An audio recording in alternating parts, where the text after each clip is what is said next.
की, बहुत शुक्रिया आपका। और तो किशोर जी आपका भी बहुत शुक्रिया। आगे बढ़ते हैं, इंदौर से इस वक्त की बड़ी खबर है। इंदौर जिला न्यायालय में हनी ट्रैप मामले में सुनवाई पूरी हो गई है। शासकीय अधिवक्ता का कोर्ट में बड़ा आरोप। उन्होंने कहा कि कमलनाथ जांच में सपोर्ट नहीं कर रहे हैं।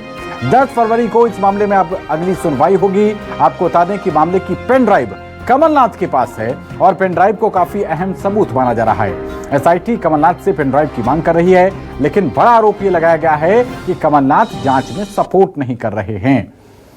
तो आखिरकार कमलनाथ घेरे में क्यों हैं? 2019 में यह मामला सामने आया था। कमलनाथ की सरकार उस वक्त सत्ता में थी और खुलासे के वक्त मुख्य सचिव एसआर मोहंती थे। तो मामले की पेन ड्राइव कमलनाथ के पास बताई जा रही है और पेन ड्राइव को काफी अहम सबूत बताया जा रहा है। 2019 में इस मामले का खुलासा हुआ था। तब कमलनाथ मध्य प्रदेश के मुख्यमंत्री थे जिस वक्त इस मामले का खुलासा हुआ और कमलनाथ के पास मामले की पेन ड्राइव होने का दावा किया जा रहा है। एसआईटी कमलनाथ से पेन ड्राइव की मांग कर रही है। तो ये बड़ी बातें इस मामले को लेकर कि आखिरकार कमलनाथ पर सवाल क्यों है, क्योंकि कमलनाथ तत्कालीन मुख्यमंत्री थे। 2019 में इस मामले का खुलासा हुआ था। तो इंदौर के इंजीनियर से 3 करोड़ रुपए मांगे गए थे। इंजीनियर को अश्लील वीडियो भी भेजे गए थे। और खबर पर ज्यादा जानकारी के साथ हमारे संवाददाता हेमंत शर्मा जुड़ रहे हैं। हेमंत, हनी ट्रैप मामले को लेकर सुनवाई पूरी हो गई है। अब यह आरोप लगाया जा रहा है कि कमलनाथ सपोर्ट नहीं कर रहे हैं। हेमंत,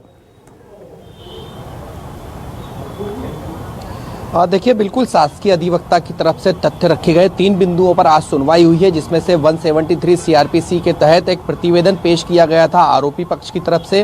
उसके बाद दूसरा जो रूपा अहिरवार है उसने अपने मोबाइल की मांग की थी। और तीसरा जो है इसके अंदर मुख्य जो एसआईटी ने पूछताछ जब तक कमलनाथ से क्यों नहीं करी, इसके लेकर भी आरोपी पक्ष के वकील ने प्रतिवेदन प्रस्तुत किया था।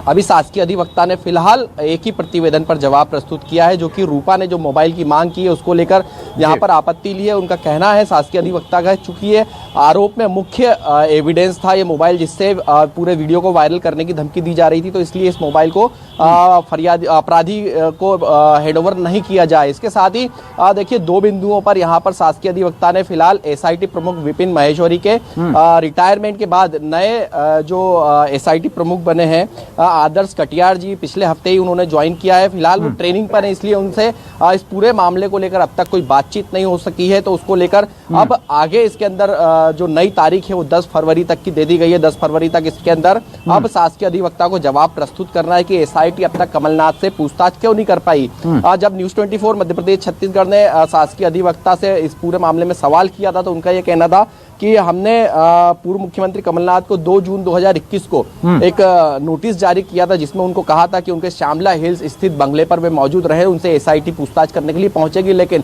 कमलनाथ उन्हें नहीं मिले। उसके बाद से अब तक कमलनाथ से किसी प्रकार की एसआईटी पूछताछ नहीं कर सकी है, क्योंकि कमलनाथ ने एक प्रेस कॉन्फ्रेंस के माध्यम से ये कहा था कि उनके पास में हनी ट्रैप की पेन ड्राइव और सीडी उपलब्ध है। हेमंत, वापस लौटते हैं आपके पास। इसी बीच हमारे साथ कांग्रेस के नेता पीयूष बबेले जुड़ रहे हैं। पीयूष जी, बहुत स्वागत है आपका न्यूज 24 मध्य प्रदेश छत्तीसगढ़ पर। हनी ट्रैप मामले को लेकर यह बड़ा आरोप लगाया गया है कि कमलनाथ जांच में सपोर्ट नहीं कर रहे। सर, पहली प्रतिक्रिया आपकी। 2 बातें बहुत साफ। मैं अभी आपके रिपोर्टर महोदय को सुन रहा था, उन्होंने कहा कि कमलनाथ जी ने ये कहा कि उनके पास सीडी है। मैं उस प्रेस कॉन्फ्रेंस में मौजूद था।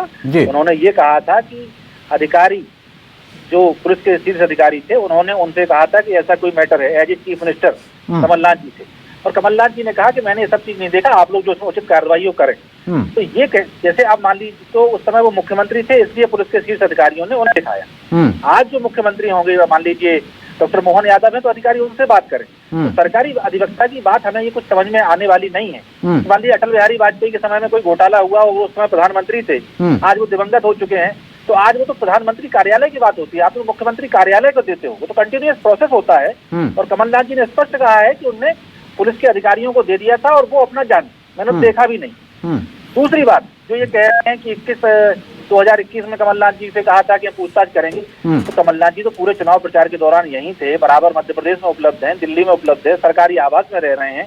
तो हमें ये अपनी काहली है, ये कोई जांच नहीं कर पा रहे हैं या जांच करना नहीं चाहते। ठीक है पीयूष जी, बने रहिए आप हमारे साथ। इसी बीच हमारे साथ भारतीय जनता पार्टी के नेता नरेंद्र सलूजा जुड़ रहे हैं। नरेंद्र जी, भाई पीयूष जी कह रहे हैं कि कोई अगर घोटाला अटल जी के सरकार के टाइम पे हुआ था तो वो दिवंगत हो गए हैं, उनके ऑफिस से बात की जाएगी या पर्टिकुलरली उसी व्यक्ति से बात की जाएगी? हेलो जी नरेंद्र जी, आवाज मिल पा रही है आपको? हाँ, आपका सवाल क्या, जरा दोहरा दे सवाल। पीयूष बबेले जी कांग्रेस के नेता, वो ये कह रहे हैं कि इस वक्त आपको मोहन यादव से बात करनी चाहिए, क्योंकि अगर तत्कालीन जो प्रधानमंत्री रहे स्वर्गीय अटल बिहारी वाजपेयी जी, उनका कहना है कि उनके कार्यकाल में कोई घोटाला हुआ तो वो तो दिवंगत हो गए, उनसे बात थोड़ी ना की जाएगी। किस विषय में आप सवाल कर रहे हैं, मुझे जरा विषय समझा दीजिए। आप मामले में आज सुनवाई हुई है सर, आपने ये तो बता दिया मुझे, लेकिन किस विषय पे कहा है उन्होंने? जी माफी चाहता हूँ, आज हनी ट्रैप मामले में सुनवाई हुई है। शासकीय अधिवक्ता ने बड़ा आरोप लगाया है कि कमलनाथ जांच में सपोर्ट नहीं कर रहे हैं। पीयूष जी कह रहे हैं कि कमलनाथ से पूछताछ ही क्यों हो रही है, अब इस मामले में मोहन यादव से बात होनी चाहिए, क्योंकि इस वक्त मुख्यमंत्री मोहन यादव जी हैं।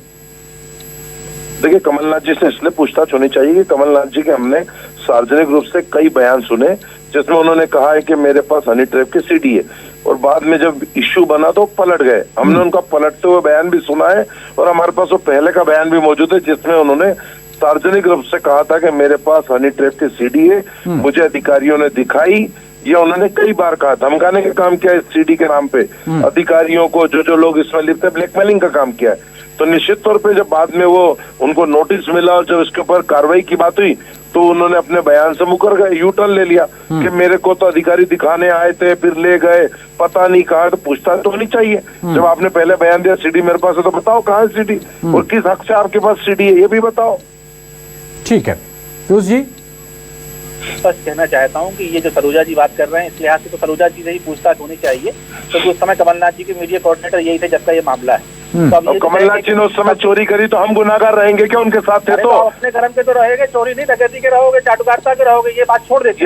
यदि आप उनके जूते उठा रहे हो, बवेले जी जूते उठा रहे हो, चापलूसी करो, तनख्वाह ले रहे हो 3-3 लाख रुपए महीने की, तो सारे उनके घोटाले के जवाब खराब रहोगे आप। तनख्वाह उनसे, भाषा की मर्यादा हमें लगता है कि कम से कम बनाए रखनी चाहिए। चाटुकार को कौन समझाइए, तनख्वाह चाटुकार, ये मोबाइल और चार्जर भी व्यक्तिगत आरोप नहीं, मुद्दे पर रहिए नरेंद्र जी, मुद्दे पर रहते हैं, व्यक्तिगत आरोप प्रत्यारोप नहीं। Piyush ji cut to cut आरोप को लेकर जवाब देते हैं, व्यक्तिगत होने से कोई, आज कोई किसी पार्टी में है, कल को किसी पार्टी में होता है। तनख्वाह मेरे, तनख्वाह मुझे क्या जवाब मांगेगा? तनख्वाह इसका इतिहास क्या? नरेंद्र जी ये नहीं, भाषा की मर्यादा, कम से कम एक दूसरे का इतना सम्मान तो रखना चाहिए कि हम नेशनल टेलीविजन पर संसदीय भाषा का प्रयोग करें। नरेंद्र जी आप तो वरिष्ठ नेता हैं।